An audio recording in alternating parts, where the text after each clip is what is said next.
আজকে আমি আপনাদের সাথে সবথেকে ভয়ানক দুইটা হাদিস ও দুইটা কোরআনের আয়াত শেয়ার করব। তবে চলুন দেরি না করে এখনই শুরু করা যাক। রাসূলুল্লাহ সাল্লাল্লাহু আলাইহি সাল্লাম বলেছেন, যে ব্যক্তি অন্যর গুনাহ নিয়ে খোঁটা দেয়, আল্লাহ তাআলা তাকে সেই গুনাহ না করানো পর্যন্ত মৃত্যু দিবে না। তিরমিজি 2505 নম্বর হাদিস। রাসূলুল্লাহ সাল্লাল্লাহু আলাইহি সাল্লাম বলেছেন, মৃত্যুর পর তাদের মাথা পাথর দিয়ে ভাঙা হবে যারা ফজরের নামাজ না পড়েই ঘুমিয়েছিল এবং যারা কোরআন গ্রহণ করে তা ছেড়ে দিয়েছে। বুখারী শরীফ 7047 নম্বর হাদিস। আল্লাহ তাআলা বলেন, তুমি ওই দিনকে ভয় করো যেদিন তোমার মুখে তালা লাগিয়ে দেওয়া হবে আর তোমার হাত ও পা তোমার কৃতকর্মের সাক্ষী দিবে। সূরা ইয়াসিন আয়াত 65।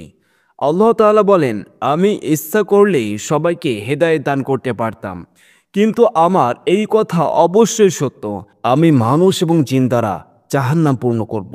সূরা আস-সাজদা আয়াত 13। ভিডিওটি বেশি বেশি শেয়ার করে সবার মাঝে ছড়িয়ে দিন, সবাই যেন এই হাদিস ও কোরআনের আয়াত সম্পর্কে সচেতন হতে পারে।